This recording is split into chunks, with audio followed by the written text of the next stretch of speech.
Welcome to our deep dive into the psychology of money. And, we're going beyond the typical advice here. We've got some excerpts from Morgan Housel's The Psychology of Money.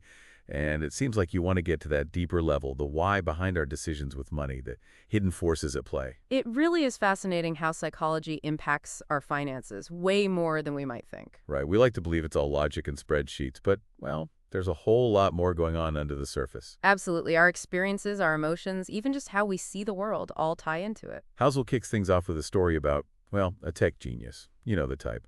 Designed a crucial part of Wi-Fi routers, founded and sold companies, the whole success story, right? But here's the catch. He also had these, well, kind of odd money habits, like carrying around stacks of $100 bills, bragging about how much he had. Even once, he paid a colleague thousands in cash just to go grab a burger. Like, what's the deal with that? Yeah, it makes you question the whole idea that financial success equals financial wisdom. Maybe this guy's achievements, they don't tell the whole story. Like his past is still influencing him, even with all that success on paper. Exactly. Our past really does shape our relationship with money, and we're often don't even aware of it. It's like Housel saying this is way more common than we realize. So it's not just this one tech guy, it's all of us, in a way. Right. Think about it. Your upbringing, the economy you grew up in, your family's financial history, it all leaves a mark. Imagine someone who lived through the Great Depression.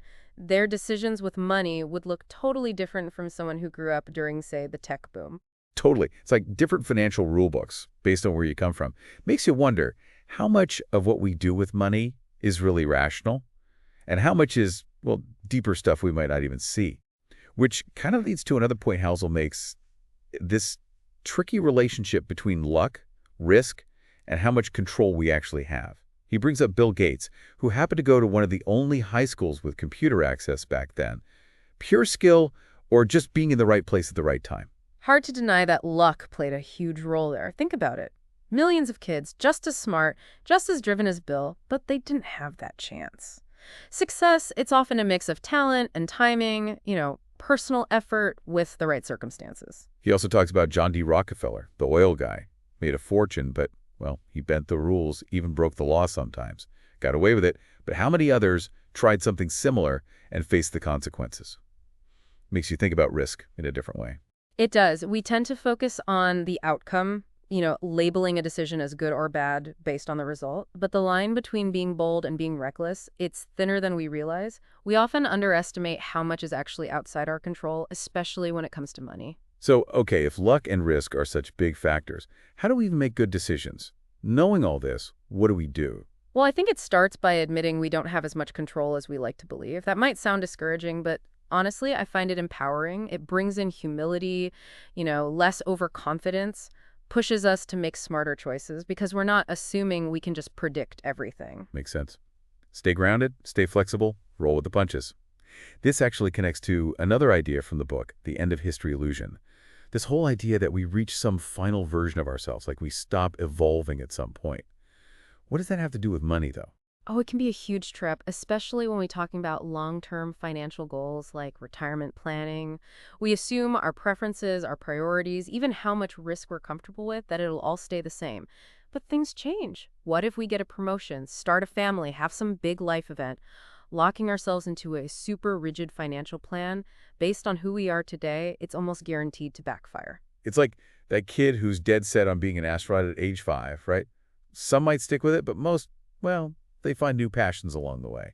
Our financial goals, they're not that different. Exactly. We need to be flexible, be adaptable, plan for the fact that our future selves might have different wants and needs. So how do we do that? Build in that flexibility. Is this where Housel's idea of room for error comes in? It is. It's such a brilliant concept, honestly. He uses this analogy of card counting in blackjack, which I think is perfect. You can count cards perfectly, but you're still not going to win every single hand. Same with money. No matter how well we plan, unexpected stuff happens. Market crashes, losing your job, suddenly needs a new roof, life throws curveballs. And that's where having that margin of safety, that room for error comes in. It's having a cushion, some reserves, making choices that let us absorb those financial shocks without completely derailing our long-term goals. He uses Bill Gates again as an example. Even in those early days of Microsoft, he made sure they had enough cash to cover a whole year of payroll, just in case. That's thinking ahead. But, I mean, does everyone need that much caution? Well, not everyone needs a year's worth of payroll sitting around, but the idea is the same. The most important part of any plan is, well, planning in your plan, not going according to plan. A buffer, whether it's an emergency fund or a less risky investment strategy, it can make all the difference. Weather the storm instead of being swept away by it. So it's not about being super conservative or avoiding risk altogether.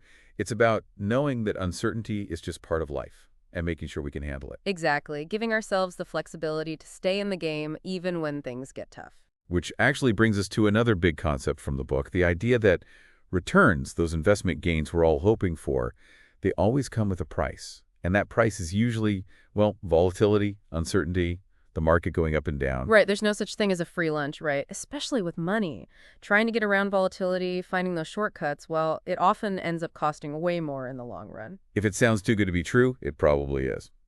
Housel makes this comparison between market volatility and, get this, Disneyland ticket prices. You're paying for the experience, the whole thing, bumps and all. You wouldn't jump off a roller coaster every time it dips, would you? Exactly. It's all about mindset. Seeing those market swings as punishment instead of just the cost of being in a system that historically rewards patience. It's only going to make things more stressful.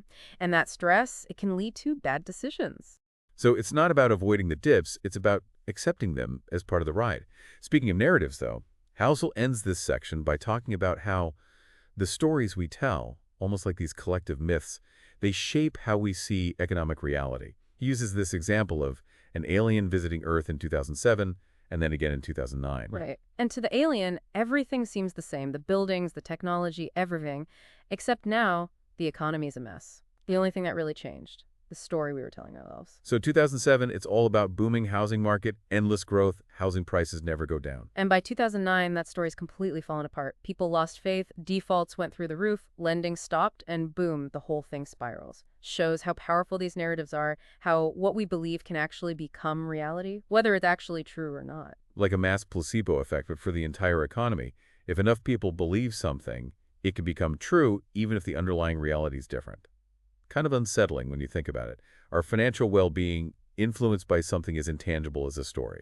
It is unsettling, which is exactly why Housel stresses how important it is to recognize our own biases, our own limitations. We all get caught up in these stories, but becoming aware of them helps us make better financial choices, less influenced by the hype, and more grounded in reality.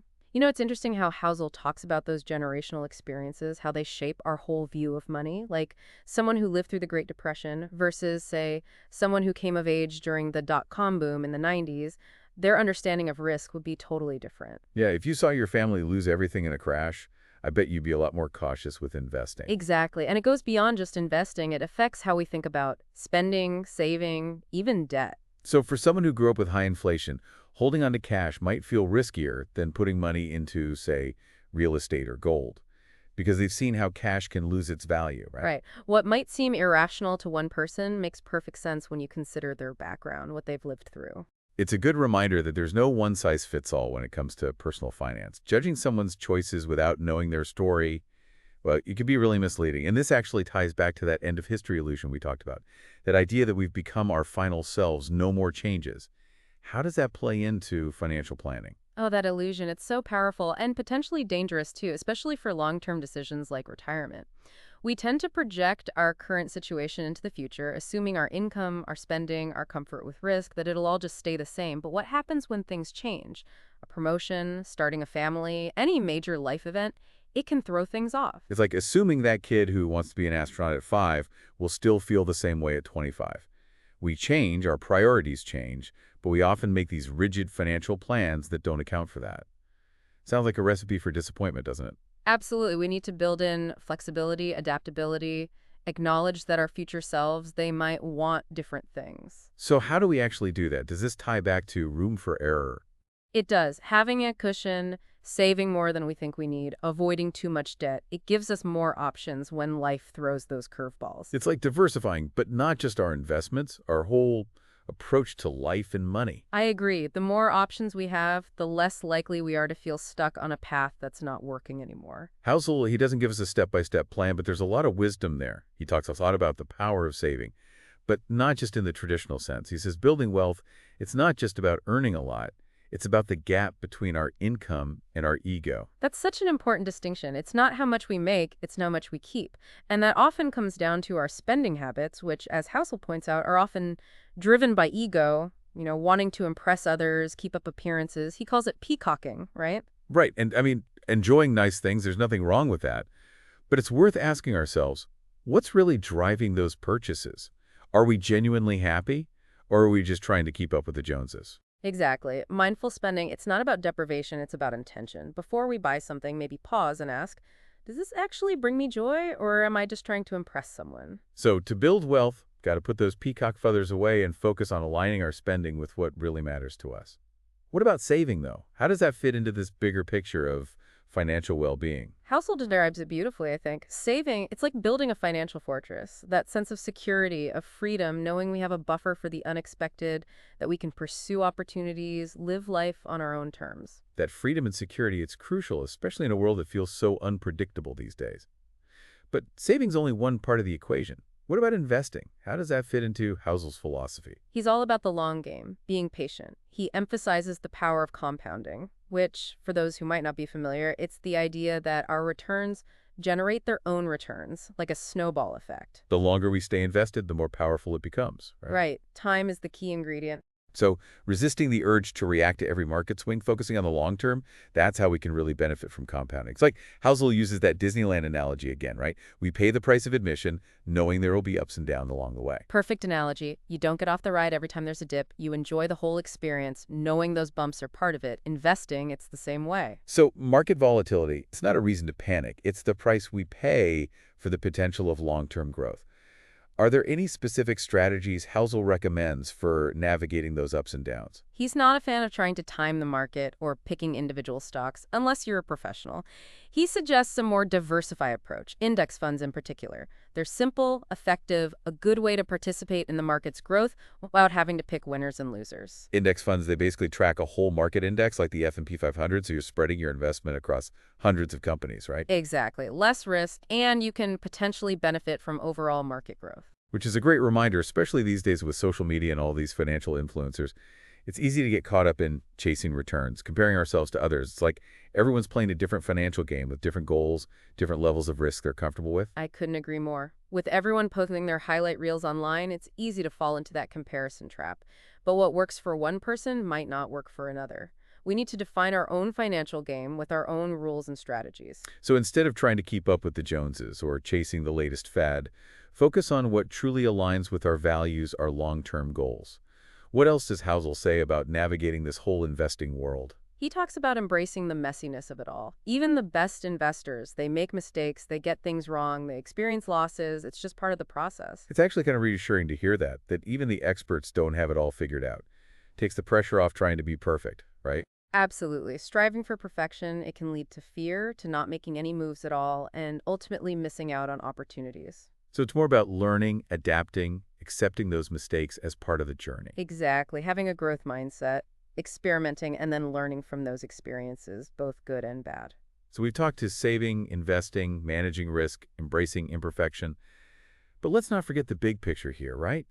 Money, it's a tool to build the life we want. It's not supposed to control us. It's easy to fall into that trap, chasing wealth just for the sake of it. But as we've been saying, true wealth, it's about so much more than just a big bank account. Housel talks about how the greatest value of money, it's the ability to give us control over our time. Imagine having the freedom to choose how you spend your days, pursue your passions, spend time with loved ones, travel, give back to your community. That's what true wealth can enable. It's about having options, the agency to design a life that aligns with our values, instead of being limited by financial constraints. It's not just about being rich, it's about being secure, being free. You got it. It's about aligning our financial choices with what truly matters to us and crafting a life that reflects those values. So maybe the real question isn't how much money can I make, but what kind of life do I want to live? And then money becomes a tool to help us get there.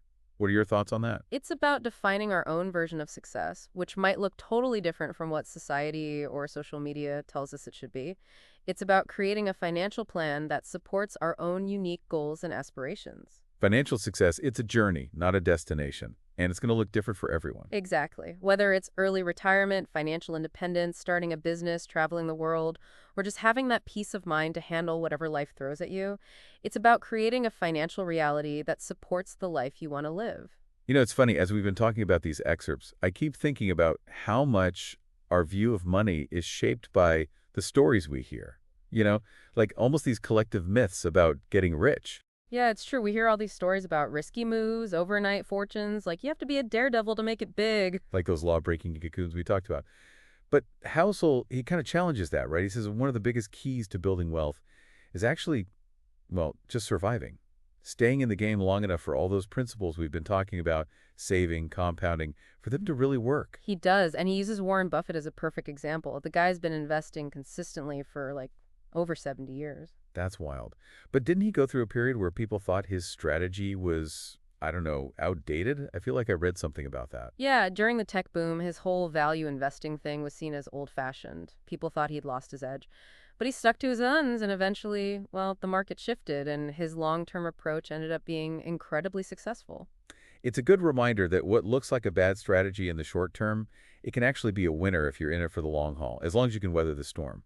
And that's where having a margin of safety is so important, like we talked about before. It's like a buffer, so even if some investments won't work out, you're not wiped out. Like a financial emergency fund, but for your whole portfolio, knowing that no investment is foolproof, no prediction is guaranteed, unexpected stuff will always happen. Right. Instead of trying to time the market perfectly or chase the next hot stock, it's about building a portfolio that can handle those bumps in the road. So avoiding too much debt, having a mix of investments, and maybe most importantly, having the mental toughness to stay calm when the market gets crazy. That mental game, it's often the missing piece. Because when the market dips, it's our emotions that push us to make those impulsive decisions. Selling low, buying high, chasing those quick wins that usually don't last. So how do we get better at that? How do we train ourselves to stay calm in the middle of those financial storms? It starts with shifting our perspective, I think. Remember that Disneyland analogy? We pay for the ticket, we know there will be ups and downs. The market's the same way.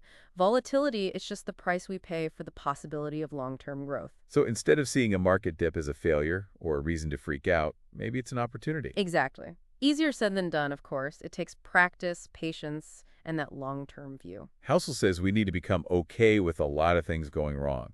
That's kind of a powerful idea, you know? Like accepting imperfection is just part of the process. He's right. With investing, even if we're only right half the time, we can still do incredibly well as long as our wins are bigger than our losses. It's not about never making a mistake. It's about learning from them, making sure they don't blow up our whole strategy. And remembering that this is a long game. It's not about winning every single trade or predicting the market perfectly. It's about making good decisions consistently over time. Those decisions, they add up to real wealth, to financial well-being. So it's like focus on the forest, not the individual trees. Easy to get caught up in the day-to-day market noise. But the real magic happens over years, decades, not days or weeks. Which is why having a clear vision, knowing your goals, and sticking to your plan, even when things get tempting, it's so important. This brings us back to that main idea, right? Money, it's a tool, a way to get what we want. It's about using it to build the life we want, not letting it control us. It's so easy to fall into that trap, chasing money for the sake of it. But true wealth, it's about way more than just the numbers in your account. Like Housel says, the best thing money can buy is control over our time. That's such a powerful idea, to have the freedom to spend your days doing what you love, with the people you care about, giving back. That's the kind of freedom true wealth can give you. It's a freedom that lets us live by our values, to create a life that's rich in experiences, not just money. Exactly. It's not about keeping up with the Joneses or comparing bank accounts. It's about defining your own version of success, the one that fits your values, your hopes, your dreams. So as we wrap up this deep dive into the psychology of money, I want to leave our listeners with this. The most important financial decision you can make is to invest in yourself. I agree completely. Invest in your education, your skills, your health, your relationships. Those are the investments that pay off in ways that go far beyond money. No amount of money can buy those things. So as you navigate your financial journey, remember, it's not just about the dollars and cents. It's about building a life that aligns with your values, your passions, your dreams. That's the greatest investment you can make. Well said. And remember, a journey of 1,000 miles starts with a single step. Start small, be consistent, keep learning, and most importantly, enjoy the ride.